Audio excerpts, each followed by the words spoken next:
Welcome to those who get to be their true self. So, by being yourself, this authentic higher self, it means that you are, whether mystic, spiritual, or mindful, whole. All your child parts are alive, they're cared for. You can self regulate, you don't need to reparent.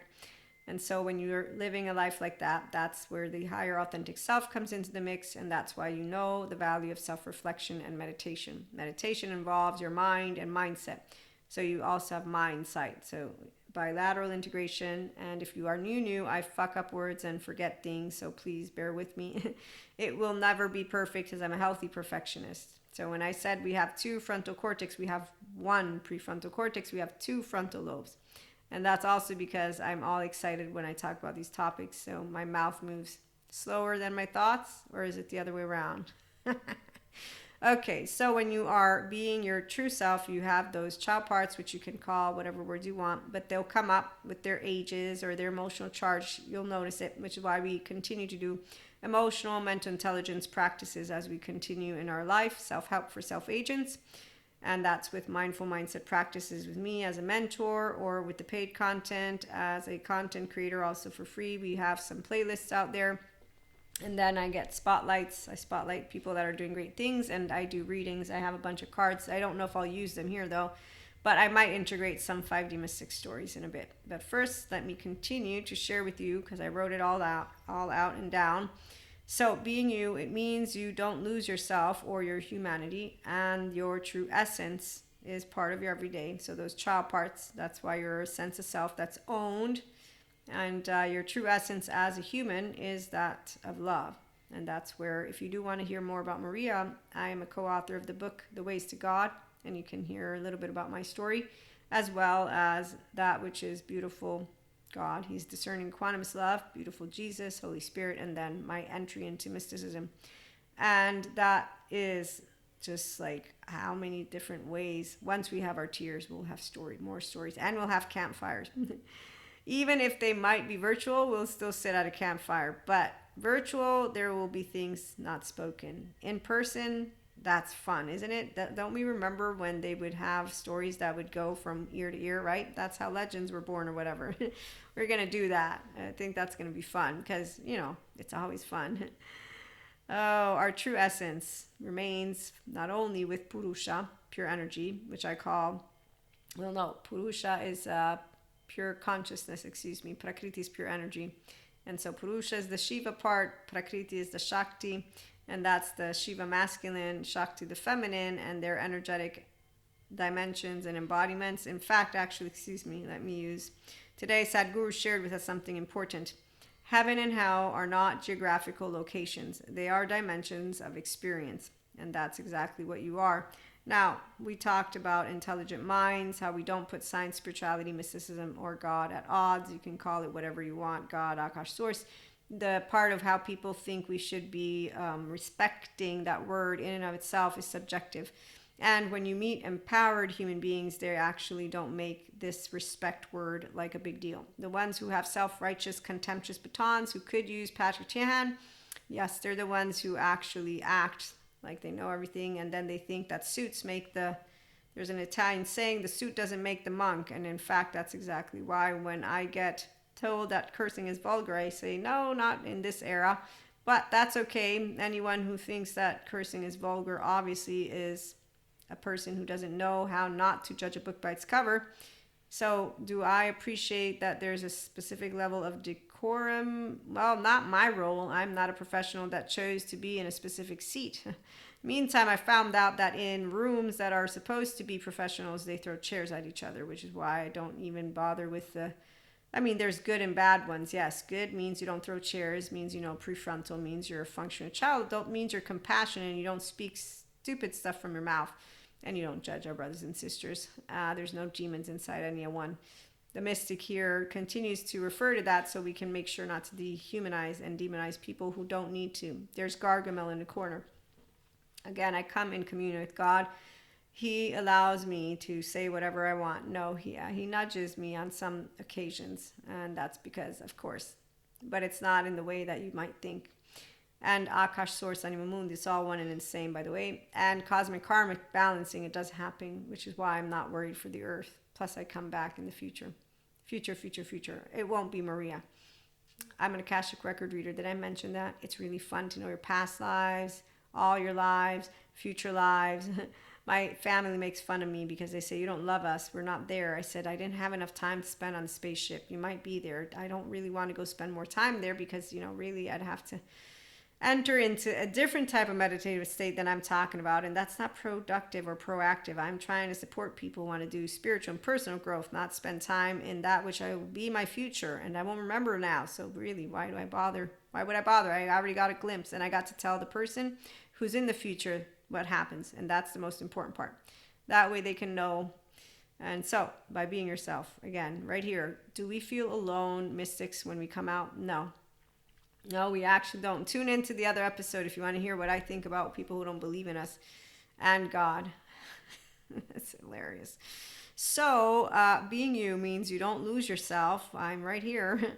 And you don't lose your humanity or your true essence. Okay, so you're everyday authentic. That's why we don't just say we're authentic and want a pat. You don't need to do this. We're like, wow, I'm 45.0 version of Maria, FYI. I'm going to be 46.0 version in, I think, about 3 months. Well, a little bit more. So the people who, on the other hand, are insecure. So for us, our true essence, we're humans, we love, we can make mistakes. It's okay. Broken hearts, don't get that scared. It's just we cry it out and we go and have quality time with people. And we actually know how to use our body in ventral vagal state. And so with eustress, everything else that follows, nutrition, sleep, fun times, moderation with alcohol, moderation with, I don't do any drugs personally, but I do smoke cigars. Okay, so FYI, just sharing, food for thought. But the body connected, that's not food for thought. That's actually people with the data stuff. It's provable and I've seen it. Like, I'm not even joking. So I'm going to leave it at that because I can't be the prover, but they do prove stuff. And Stephen Porges is still doing his research to actually continue to see if quantitatively he will be able to prove it for the Wikipedia to change it from not proven to proven. What you want to remember is that the actual good scientists and academics stay with their peers. The ones who think they can build their own community, they do so because that's exactly why they pat each other on the back like the flat earthers. And we watch from afar, but if we ever meet one, we will be very intrigued. I know I will, to ask them questions. And not because I'm going to try to make fun of them. No, because I'm actually curious about how they arrived at such conclusions. And for example, I'm going to use another example. I have a human being. Now today I got the opportunity. I could have asked them something. But due to the fact that I'm pretty sure it's none of my business, I thought, why bother asking? I think he would tell me the truth for real and he wouldn't be offended because he's a pretty cool guy. And that's why I wanted to ask him. I just want to be like, so why? Because we all know. So can I understand your line of thinking? But I said again, it's not something that important, especially if you might get embarrassed about it. So I'm just going to leave it alone. And plus, sometimes people forget the things they do because that's how drunk they are. And that's an actual thing. Plus, when you have shame, there's things that you black out eventually. The dark sides of neuroplasticity is not funny, actually. It's unfortunate business, but there's a bunch of people who don't want to go to someone like Patrick Tian or Terry Real or Pat Ogden to get help. So I know how the embodied brain works because I'm attachment trauma educated. And when you see something that is not a big deal because nobody broke any laws and nobody is needing to pay any attention to somebody's business that way, again, I'm actually just curious of his thought process because I know the man and I'm just like, okay, so. But this is where it's a 50-50. Could have asked, is it important? No, which is actually part of, I believe it's called Buddhist psychology stuff because this is where Chris Willard? As he mentioned there's ways you can contemplate your self-reflection in the working with awareness, accountability, regulation. So I know Maria, I know why I wanted to ask all that stuff. But as he points out, there's like a 4-step or something. Like, will it add to the situation? Like, is this something that I have to? So in this case, no, not at all. I'm just completely curious, and that was it. So in our day and age, we do know everyone can heal the inner child and bring forth their true essence and higher self. But those who remain inner children are emotionally immature. So they're grown children afraid to make mistakes because they're shame-bound with unhealed abandonment, rejection, and other childhood attachment wounds. They also don't know how to regulate. So they're dysregulated, which is where that's unfortunate. They're doing bad resilience every day. But let me leave that alone. So that's our 3D, 4D brothers and sisters. For the 5D collective, when you are living life as your higher authentic self, you do know that value of self-reflection, like I just presented, and mindfulness, because you're able to focus attention. And then in the maximum certainty and awareness, that's our 8th chakra. We then also, with our 9th chakra, continue to expand ourselves for the spiritual mystic community. And we are in the, what is it called? Once you focus, awareness, kind intention. So you bring forth something of kindness towards others, or just something that you visualize of kind. But yeah, you usually will include that it is something kind that you want to do. That's why compassion is really awesome. And that's why, again, being able to think something through. So, for example, when I tell you God is really awesome because he keeps Maria away from people that I had in the past no business being near, because I was not attachment trauma educated. Now that I am, I'm a lot more conscientious, I think is the word. And I also am more aware of the red flags, although they're not red flags, but they're basically, okay, these are children that I need to handle with care. Okay, these are the grown-ups we can have fun with. We don't need to bother with any of the political correctness, any of that. That doesn't mean we're going to go and be yucky. No, it just means that we're not afraid to use words and that we can actually have intellectually stimulating conversations, because nobody's actually thinking there's a good and bad side. It's okay. Humanity is going through societal, cultural change. Finally, we might have reached a sweet spot where historians, academics, and all the science people can come together and start educating and instructing. The younger generation seems pretty good with knowing that spirituality, sciences come together. So that's awesome. And Dharma, it is. We're doing it already. So there's the nobody needs to save Earth. It's fine. And we will meet, of course. Did anybody ever think that we were the only species in the infinite cosmos? I mean, really, the 4D makes it sound like it's the first time that we're going to meet ever aliens, or that we are like we probably, a lot of people, I knew that we weren't the only ones. And I'm 45 again. It was probably by the time I was like 8, 9, 10. I was a kid. I'm like, yeah, of course there has to be more than just us. The only ones who wanted to only be us, well, ask the flat earthers, please go. Okay, so when you are living this lovely life as your authentic self, mindfulness and mindsight, it's supportive in your self-reflection. And you do know, though, not everybody will want that. So if they don't want mindful mindset lifestyle choices, routines, habits, we don't make them adapt habits they don't want. But for us, by being securely attached and having a healthy relationship with your emotions, you're able to differentiate. This is important because when I'm near you, you're your nervous system and so am I.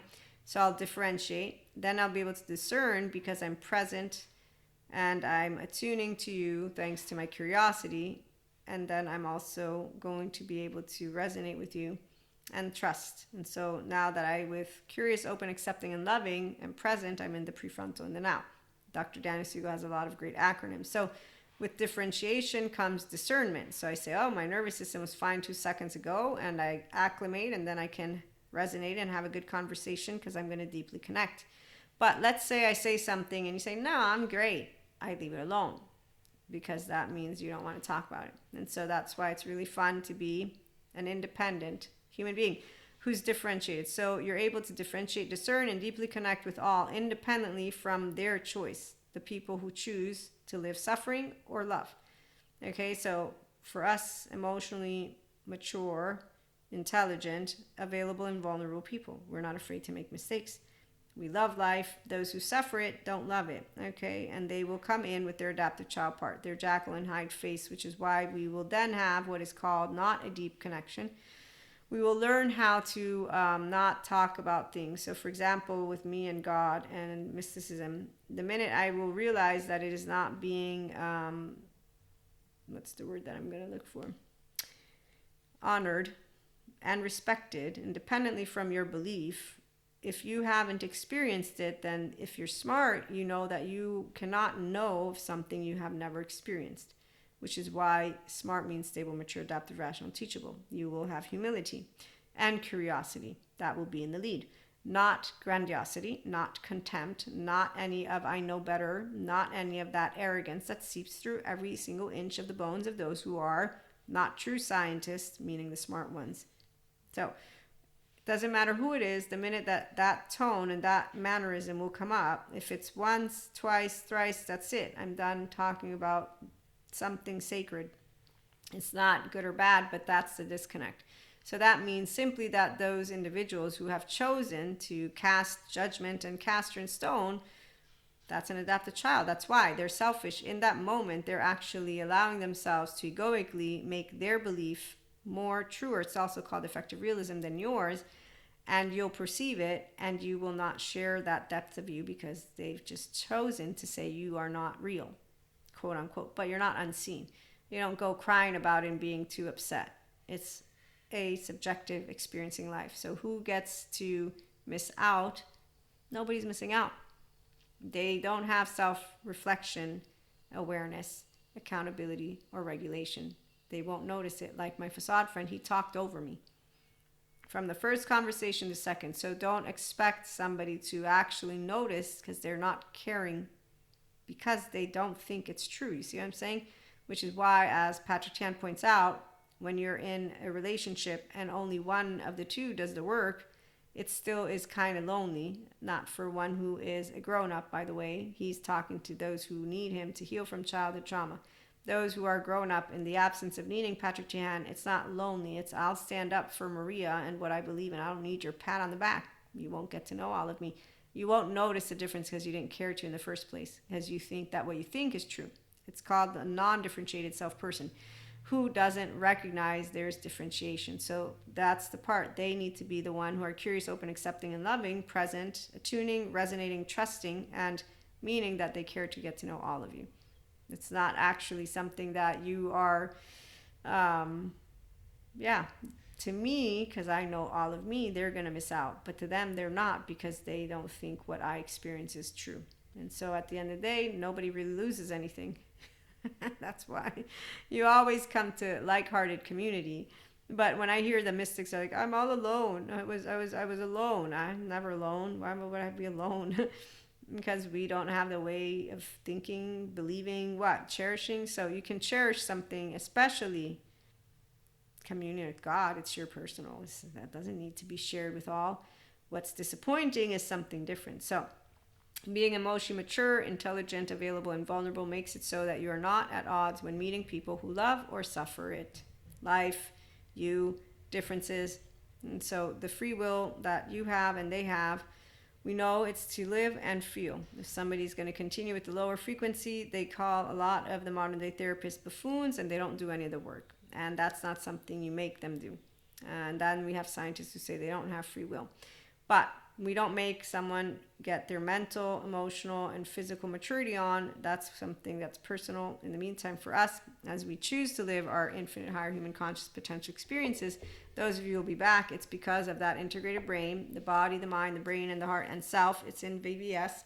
And so in addition to being yourself with authenticity and your higher self on board, you gain the access to the flow state. You deal with unknowns, uncertainties, unexpecteds, and unwanteds from that which is eustress, not distress. So you're at consistent ease because you're using the rest and rejuvenate, which is, by the way, the restorative embodiment. So again, sciences are proving this. It's just people who wheel their mouths without having been in it. And I actually haven't yet seen those who are talking, hey, look how amazing restorative embodiment is. And so I'm bringing that so that you can understand the words. And in fact, so for example, day 8 of the nutritionist diary. It's fascinating. You will have to wait to see to the end of the 365, but I'm going to be curious. I'm going to have to leave it because there are a number of curious questions that I will have at that point if I look to the past and think of different aspects that I got to experience. So by being self-empowered, you find compassionate, enlightening, and intelligent ways to deal with people and life's unknowns, unexpecteds, unwanteds, and uncertainties. You do not look for people to take your side or pat you on the back or validate your beliefs or experiences, your likes or dislikes, to have them have the same opinions, beliefs, behaviors, okay? So that's why it's not like, oh, of course you are sad that you won't share something that is special to you, but again, it's not special to them. To them, it's buffoonery. So really, it's not special in the first place. And it's not that it's special because it's more special than others. It's because it's an experience that you are having. And so what I told you, which one was it? It was in one of our episodes where I told you how when I first had the first twin flame, people thought that there was something wrong with me. One person in particular. Once they got their twin flame, then it was, now I believe you. Then I got a bunch of other people who said, oh, because you have 3 twin flames, you're not going through saga or drama. I'm like, okay, you come from a special star. I'm pretty sure that's not it, the 3 twin flames. But they don't actually look into limerence, going to therapy. There's also another, what was it, besides limerence? Fantasy, unavailable, emotionally speaking people. When they don't know how to harness their embodied brain, in fact, they continue to refute to do things the right way for them, which is to get their window of tolerance expanded to win the welcome. But they will come to ask for readings, and then they'll say, but no, they're just cards, Maria. Now they're just cards. So when they want them, they're happy. When they don't get what they want, now they're just cards. You don't look to people, again, to take your side. You just have nice, equanimous, discerning and loving exchanges. That's your stance, and that's because you can live and love deeply without casting a stone. It's called also, we don't have characterological distinctions, because again, I never walked in your shoes, and who cares about other people's shoes? No, I care, but the point is I can't feel what you feel, think what you think, and at the end of the day, when I think of how many times I have to hear, it's only fake, your smile's fake. Yeah, I'm thinking, I'm going to do it some more. Every time I hear somebody saying you can't be happy all the time, I'm just going to spite you. Let me smile some more. That way you can get out of my face so that I don't have to deal with somebody who's whining about something. Because to me, why are you making a big deal of emotions? They're yours. Do something if they hurt that much. Why can't somebody smile? Why would you not want people to be happy all the time? So that we have more emotions, yes, but why would you not want people to be happy all the time? Has anyone ever asked themselves that question? When you tell someone they can't be happy. So that's why the suffering bit, I make fun of Buddha, because I'm like, they're not using the suffering bit the way that they could, and there's a reason for it. But when I found out we have a future Buddha coming in, I was like, okay, that makes a lot more sense. I was wondering when that was going to happen. You are motivated by love and life on your own as yourself, and you know how to commit because of mental, emotional, and physical intelligence and mastery practices, with science and spirituality, wisdom together, leading the way, like we do here at IHP. So with that being said, thank you for stopping by. Again, going with flow, it's pretty fun. And we will have another episode potentially at IHP show. We'll find out. In the meantime, thanks for stopping by again.